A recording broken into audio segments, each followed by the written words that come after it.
Президент Садыр Жапаров жептеги кырдаал боюнча комментарий берди. Бишкек шаарындагы жылуулук электр борборунда 2 февралга караган түнү болжол менен саат 3:00 айрым жабдуулардын толук кандуу ишинин бузулушуна алып келген штаттык эмес кырдаал катталды. Учурда жеринде тиешелүү орган жетекчилери жана кызматкерлер иш алып барууда.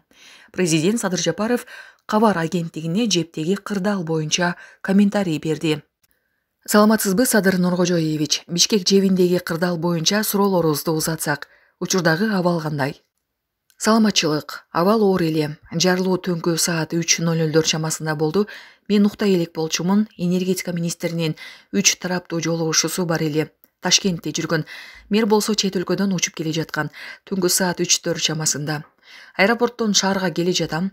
Жепте жарылуу болуп тур. Ошол жака кетип жатам деп мага чалды. Мен дароо өзгөчө кырдаалдар министрин, саламаттыкты сактоо министрин ойготуп, ал жака жөнөттүм. Энергетика министрине телефон чалып, Бишкекке учуңуз деп буйрук бердим. Кыскасы таң атканча кырдаалды жөнгө салганга аракет кылдык. Эртең менен дагы барып кеттим. Азыр эми оор абалдан чыгуу жагына бет алдык. Кудай буйруса, жакынкы убактарда кырдаалдан чыгып кетебиз. Жепте авария катталганы тууралуу маалымат чыгары менен коомчулук 2018 жылдагы аварияны эстешти. Ал кезде жепти модернизациялоо менен байланыштырышты эле. Анан бери 6 жыл өттү. Ошол кездегидей окуянын кайталанышына эмнеге жол берилди? Жылуулук борборунда дагы деле жыл сайын ремонттоо иштери жүрүп турабы? Же модернизациялоо иштеринен кийин боло элек беле? Бул жеп 1961 жылы ишке берилген экен. Менден да улуу экен. Анан эми темир болсо да өзүнүн мөөнөтү бүтчү убактысы бар да. Бар эскилиги жеткен.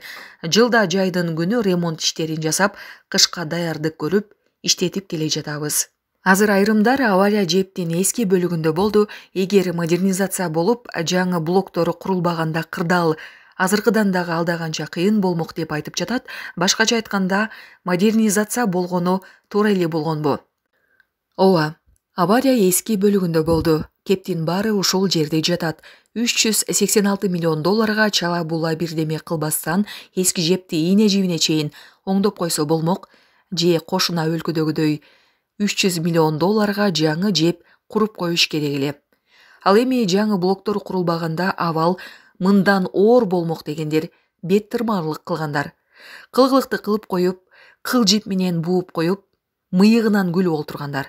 Азыр эми жепти толугу менен модернизациялоого тапшырма бердим. Албетте чоң сумманы талап кылат. Айла жок каражат булактарын издеп табабыз да эми. Шаар тургундары Бишкектеги ышты жептин иши менен байланыштырып келишти эле. Бирок быйыл ыш каптоо дээрлик байкалган жок. Демек буга жептин тиешеси жокпу? Албетте жептин да тиешеси бар. Анткени буга чейин кара кеченин көмүрү жагылып келген, толук бышпаган көмүр. Кубаттуулугу же башкача айтканда калориялуулугу 3800 кал/килограмм. Биз былтыр Шабыркүл көмүрүн алалы деп түздөн-түз Шабыркүл көмүрүн алганбыз. Таза көмүр калориялуулугу 5500 кал/килограмм. Эми мен адис эмесмин, бирок ошентсе да күчтүү көмүр экенин эске албай, кара кеченин көмүрүн жаккандай эле жага беришип, температура көтөрүлүп кетип, жарылуу болду деген ойдо турам. Борбор шаарыбызда быйыл ыштын аз болгондугу дагы таза көмүр жаккандыктан болду. Маектечкен Кабар Кума директору Митербек Шерматалиев. Булак кабар кежи.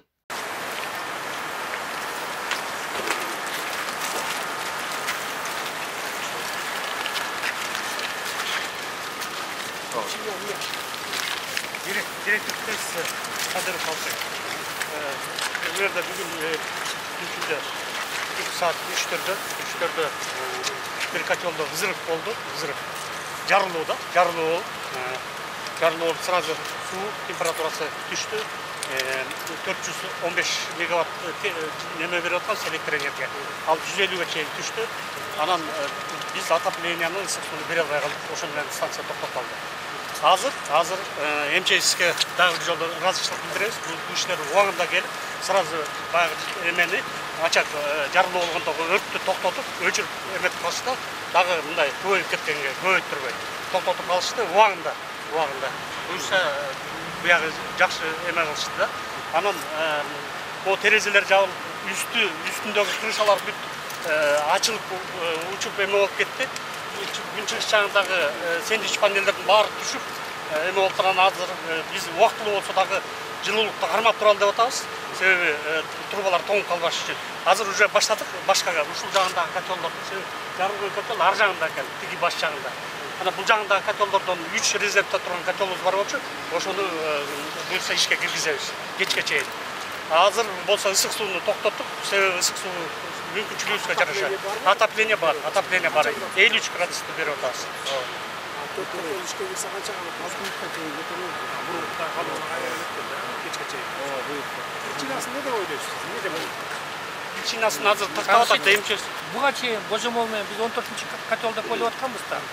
Азыр предварительный изилдөө боюнча аерде мындай скопление или газов, или угольной пыли болуп тур. Бир төмөндөгөн бир какой-то приямок бар экен. Ошол жерден шахта, ошол жерден взрыв болуптур.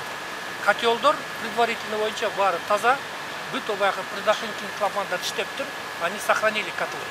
Сейчас вот обломков ни котлов, ни трещин котлов, ни подтеков котлов не байкалган жок.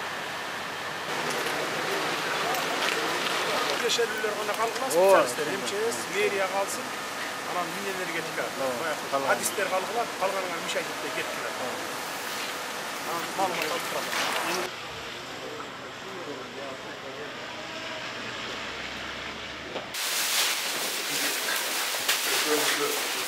Taşlarsın, 34 taşlarsın, 80% saçmaniyatlar var.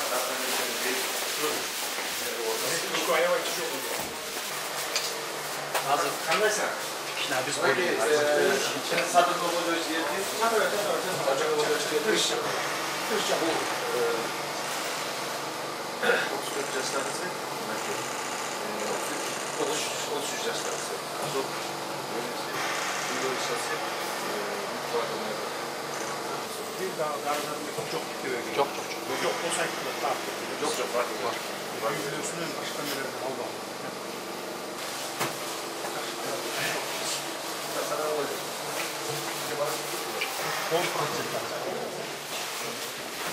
Hatay'a gelip gördüm. Тяжелый дегенде келип, мен да жүрөгүм дүпөйүн болуп келген, көрүп алып мен успокоиться кетип баратам. Көкөртең сүйлөп атат, жапжакынакай азыр Кудай деп тура алам. Түнү 2 январда саат 3:00 Бишкек жылуулук ТЭЦте жарылуу болду. 5 адам жабыр тартты. Азыр 3 адам больницада жаткызылды. 2 адам үйүнө кетишти. Саат биз 4:30 өрт өчүрүлдү. 4:30 бул жерде штаб түзүлүп, ТЭЦтин ичиндеги уюштуруу иштери, значит, отту өчүрүү жана тазалоо, сууну зданиядан чыгаруу боюнча бүт МЧСтин кызматкери аткарды. Анын баардык ишинин азыр аягына чыкты. Түндөсү саат 5:00 президентибиз Садыр Нуркожоев жана Акылбек Усунбеков бизге тапшырмалар берди. Азыр бүт тапшырмалардын алкагында иштер жүрүп атат. Азыркы саат 11 чамасында, 12 чамасында президент өзү келип көрүп кетти. Акылбек Усунбеков чогуу келип. Азыркы учурда 4 резервде турган бизде котел турат. Ошо 4 котелду азыр биз газ менен жардам берүү боюнча көмүр менен ушу котелду ишке киргизебиз. Кечке чейин бизде жылуулук 50 градустан жогору жылуулук беребиз. Кийинки маселе, азыркы учурда бизде давлениябыз түшүп кетти эле түндөсү. Бүгүнкү саатка азыр давлениябыз көтөрүлдү. Азыр этап менен кайра системаларга суу толуп атат. Анан кийин биз бул жерден котелдор жанкандан кийин жакшынакай жылуулук менен жана жылуу сууну берип баштайбыз. Алдын алуу маалыматтар боюнча бул жерде турган котелдордун жарылуу болгондон кийин котелдордун эч кандай жабыр таткан жок. Ушул котелдун жанында деп айтып атышат. Эми азыр мен алдын алуу маалыматтар боюнча котелдордун бирөө дагы мындай котелдон жарылуу болгон эмес деген маалымат берип атышат. Бул жерде башка жактан жарылуу болду деп айтып атышат. Негизинен автоматика иштеп чыкты. Автоматика ушул кезде иштеп ушул котелдордун жана системалар баары өчүрүлгөн экен, электр системаларды. Азыркы тапшырма берилди, азыр МЧС менен Госстройго тапшырма берилди. Ушу ТЭЦтин имараттарын үстүн крышасын жана айнектин терезелерин баардыгын жабуу боюнча тапшырмалар берди. Министерство энергетикага тапшырма берилди. Ошол 4 котелду анан кийин бүт мурдагы иштеп кеткен энергетиктерди топтоп бул жерде кандай жагдай болду, кандай азыр бул ситуациядан иш-чаралар аткарабыз деп ошол боюнча тапшырма берилди. Экинчи президенттин тапшырма азыр айтылды. Бизге келечекте биз ушул Бишкек шаарда район боюнча биз ушул жылуулук системасын бөлүү системасын жылуулук система бөлүү боюнча ушундай азыр планды иши иштеп чыгабыз. Эми өзүңүздөр билгендей 1961 бул ТЭЦ курулган. Бул эски ТЭЦ, өзүнүн котелдор да эски. Биз ушул эски ТЭЦтердин баарын ремонттоп ушунда келатабыз. Эң негизгиси баягы жабыр тарткан балдардын азыр өмүрү сак болсун, ушу өмүрүн тилейбиз, жакшы болуп кетсин деп айтабыз. Ошолор зырык болгон жердин үстүндө турган экен, жакшы дагы ушул бир аз алысыраак жерде турган экен. Ошол жагында дагы алардын сактап калыптыр да. Кийин калган маалыматтарды так болгондо маалыматтар беребиз.